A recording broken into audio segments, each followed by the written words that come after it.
Luke 16, actually jump down to verse 19.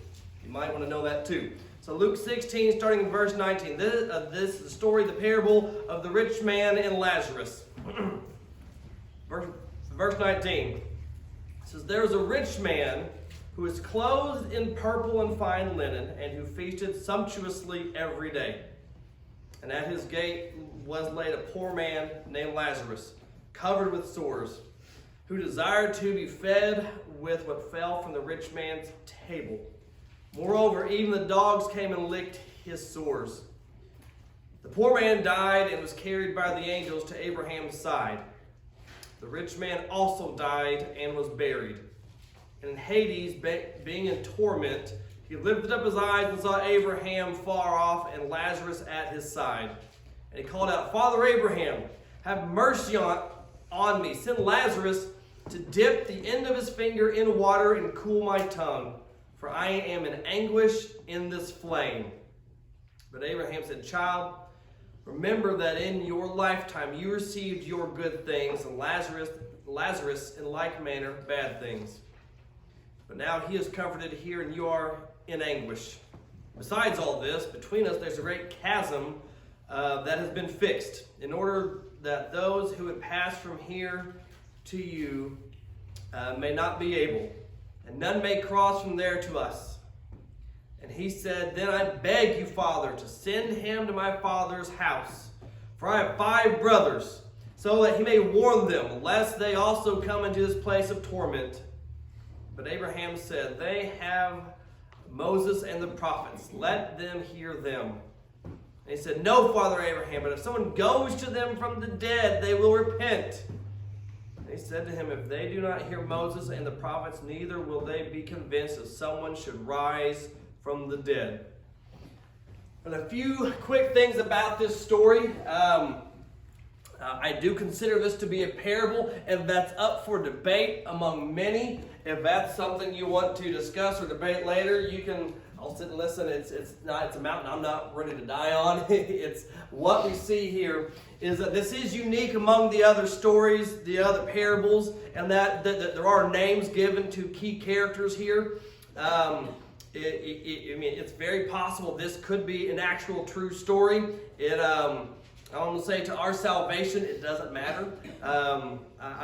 I've mentioned this before, and I've had people walk out and leave, so please don't do that. That's not the point of me making that point. But I do believe this to be a parable, in that it is teaching us a greater meaning that we need to apply to our lives, like the other parables do. One thing we do see here is that there is that name Lazarus, which we do know from other stories. That is the Greek of the word Eleazar, which means God is my help.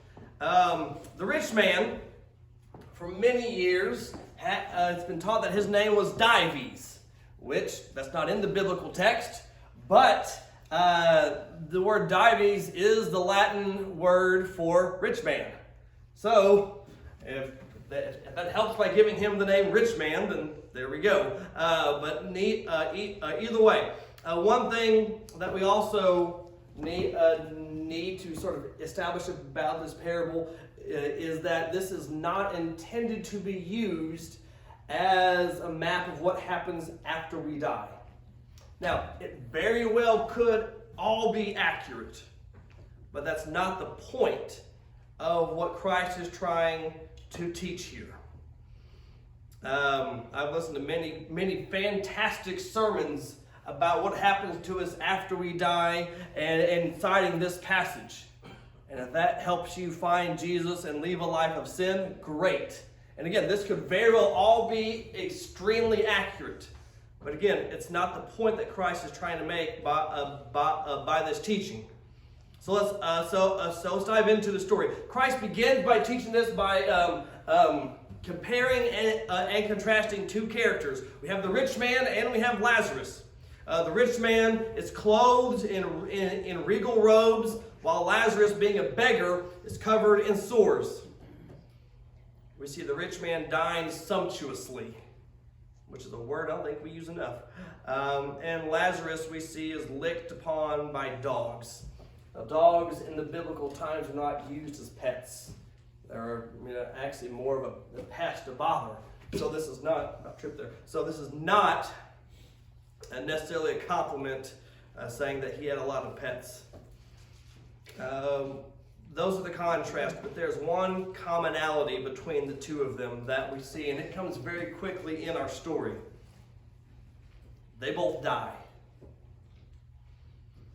Mortality comes in quick and greatly shakes up this story. In verse 22, their destinations are revealed to us. It says Lazarus is taken to Abraham's bosom, or Abraham's side, which is a way of saying that Lazarus was truly one of Abraham's children, that he was looked favorably upon by God in that sense. With the rich man, it just simply states that he died and that he was buried. We then see that he ends up in Hades, or in torment. And it's why he was sent there, why he ended up there, which is where we're going to spend the majority of our time this morning. I'm going to be honest with you. This is not.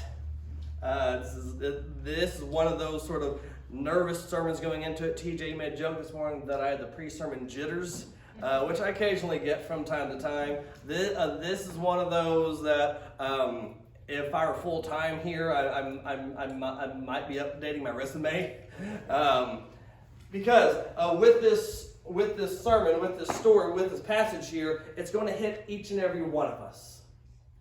There's not a single one that lives in this region, in this nation, that is not going to be hit by this lesson. Because our nation is so rich and so wealthy, compared to the rest of the world, we are all going to find aspects of this which hit us. Now, we can compare ourselves to our neighbors, to each other, to other parts of the nation, and say, yeah, but we're not as well off as we could be, or we're not as well off as that person or that person. And we can do that game all day long. We still live in a nation whose number one health concern comes from overeating, when the number one cause of death worldwide is starvation. So every argument we have against this passage applying to us is going to fall pretty quickly. And this is including myself. So, we know the rich man goes to Hades, but it was not simply because he was rich. Now, it is good news for us. But one thing we see is that he does end up there. And in the book of Matthew, we get the story of the rich young ruler. In the book of Mark, around chapter 10. And then in the end of that passage, Jesus has a discussion with his disciples about how hard it is for the rich to enter the kingdom of God. How hard it is for the rich to enter into the kingdom of heaven. And he says it's like a camel going through the eye of a needle. So he says it is possible. And C.S. Lewis once quipped, the camel can go through the eye of a needle. It's just really hard on the camel. Just extremely hard. He does say that it is possible, but it's possible through God. He wasn't sent to Hades simply because he was rich. He was sent there because what being rich did to him. How it shaped his heart, how it made him indifferent to those that were suffering, how it jaded him, if you will. 1 Timothy chapter 6 and verse 17, Paul says this to Timothy, who is in Ephesus. He says, "As for the rich in this present age, charge them not to be haughty, nor to set their hopes on the uncertainty of riches, but on God, who richly provides us with everything to enjoy. They are to do good, to be rich in good works, to be generous and ready to share, thus storing up treasure for themselves as a good foundation for the future, so that they may take hold of that which is truly life." So what Paul is saying here is he's not condemning people for being rich, but he's saying, Timothy, when you deal with the rich people in your region, be sure they know what to do with what God has given them. So again, that's why I say for us, this is good news, because if it was just because you're rich, then we're going to have a whole lot less people there. Now let me say this, we still have that the camel through the eye of a needle still applies. So let's go back into what we're studying here. We see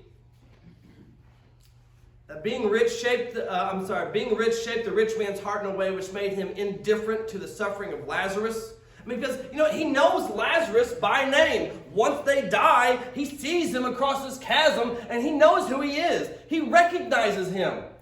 Because he surely saw him every day, knowing exactly who he was, knowing he was suffering as if he was just part of the scenery. He was indifferent to the suffering that he had. He became so accustomed to seeing him lying there in need that he could probably justify to himself reasons not to help Lazarus. Maybe saying, well, if he had spent as much time looking for a job as he did lying around, then he could probably have all the things that I have. Or he could at least have a way to take care of himself. Or he might have even said to himself, if I give this man money, he's probably just going to go spend it on booze and cigarettes.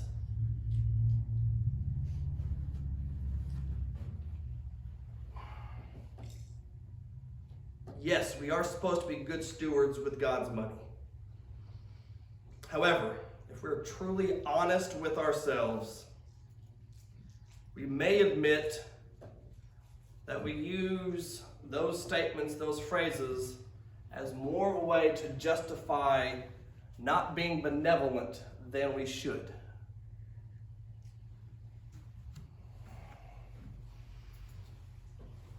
One of the biggest problems that we have today is that, I'm just going to change that statement. I think the biggest issue we have today as being Christians in the Western world is that we are so wealthy. And we are so rich and we are so well off. And as a result, it makes us a little selfish.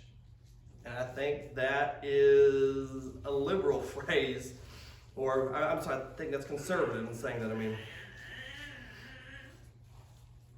Does anyone know why, a bit of a shift here, does anyone know why God destroyed Sodom and Gomorrah? Now don't shout it out. Oh, Matt, we're taking a left turn there, huh? Or are we? Sin. Great answer. Nella wins the prize for the day. Sin. We oftentimes look at Sodom and Gomorrah and we read through that story, I believe in Genesis 17. I believe, and I have to double check that. We skirt over certain parts if we're going through, certain, if there's certain members in the audience. And we look at why they were destroyed, and we're like, that sin does not apply to me, so I'm not that close to being destroyed because God hates this. In Ezekiel 16, in verse 49, here's what the prophet has to say. He says, "Behold, this was the guilt of your sister Sodom. She and her daughters had pride, excess of food, and prosperous ease, but did not aid the poor and the needy. They were haughty and did an abomination before me, so I removed them when I saw it." First time I heard that passage, I was shocked. Because for my entire life, I knew Sodom and Gomorrah to be destroyed for one specific sin, which didn't come close to applying to me. And then now, Ezekiel has to go and wreck my worldview on my own prosperity. He says, Ezekiel says that Sodom was destroyed because they had so much food and they had so much wealth and such an easy, cushy life. And they didn't take care of other people. They disregarded the poor.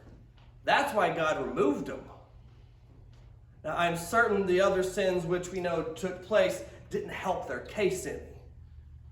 But the prophet here says this is why they were destroyed. So all of a sudden, I go from knowing, being certain that I'm not going to be destroyed because of this sin, to now all of a sudden I live in the most prosperous nation in the world, and I'm a whole lot closer to being destroyed than I realized.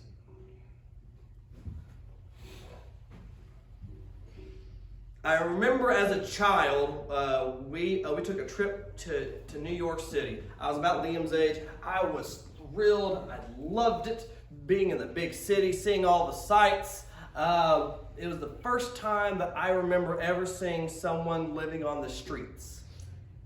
And, it was all over the place. It just shocked me. And so, my parents had a lot of things to explain to me about the way other people live in the world outside of where we grew up in Northeast Arkansas. And in doing this, I saw people there with signs and just, homeless. And I remember we were stuck in traffic, and we were parked actually, and I said, "Dad, there's someone there that needs help. Why don't we help them?" And he looked at my mom and talked to her a little bit, and they handed me $5 and said, "Here, go give it to one of those people over there." As a parent, now I'm thinking they were trying to figure out, all right, who's going to be the less likely to snatch our kid. So I remember giving $5 to this woman.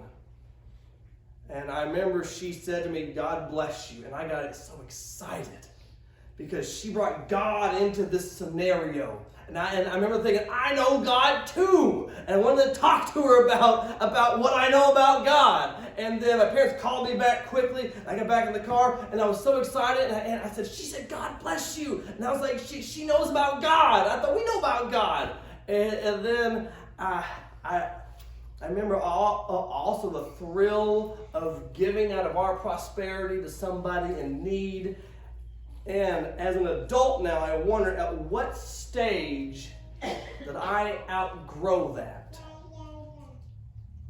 How old was I when I grew up enough to start being cynical about those in need?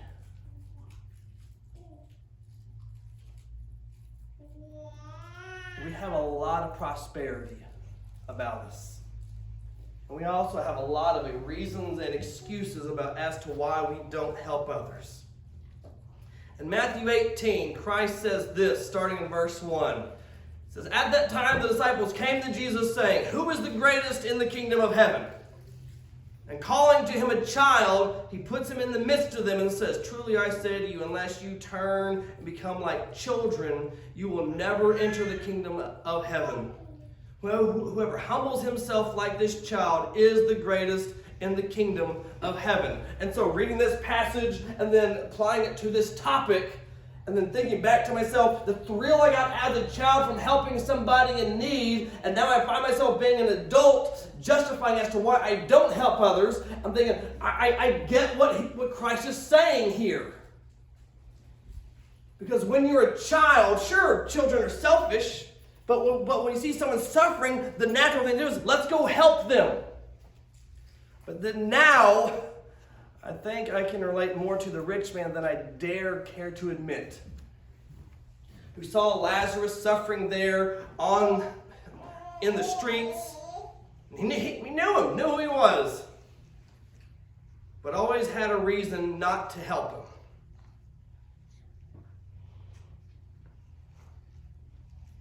But even in torment, the rich man saw Lazarus as someone that was lesser than him. Because he wanted Lazarus first to bring him some water to cool his tongue. So he views Lazarus, who is at Abraham's side, and thinks, well, he needs to come serve me. He needs to come relieve me from this pain. And he's denied that. He says, okay, so then have Lazarus go tell my brothers about this huge mistake I've made, and so that he can go warn them. He wants Lazarus to go be his messenger boy. And the response that he gets is chilling. He's told, they have Moses and the prophets. That's the equivalent of saying they have the Bible. Yes, it's hard to understand in many, many places. But the parts about helping those in need, that's pretty plain, black and white, easy and simple. He says they have Moses and the prophets. But then after that, it gets even more chilling. Because Abraham says this. He says, and if they, in verse 31, says, if they do not hear Moses and the prophets, neither will they be convinced that someone should rise from the dead. All right, so who's telling this story? Jesus. So, before he's gone to the cross and died, and then risen from the dead, he's telling them, here in Luke's gospel, that even if someone were to rise from the dead, those who don't believe Moses and the prophets are not going to believe him.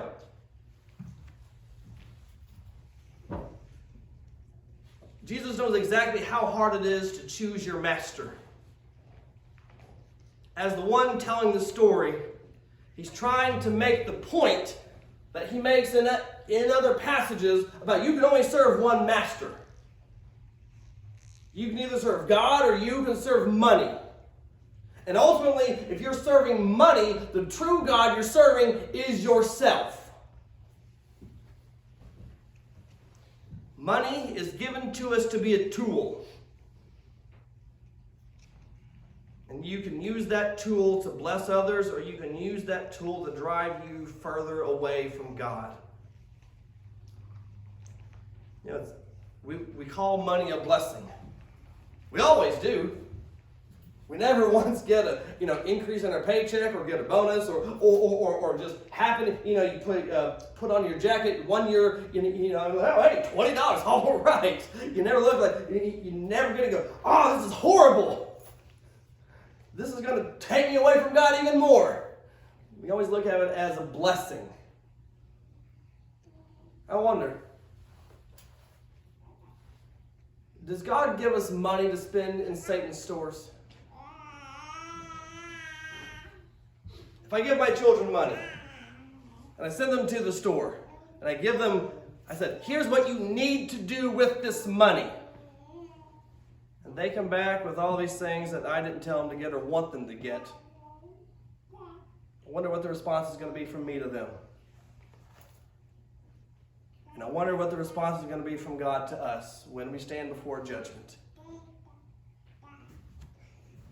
Money is a tool that we can use to bless others out of our prosperity, or it can be something which can further take us away from God.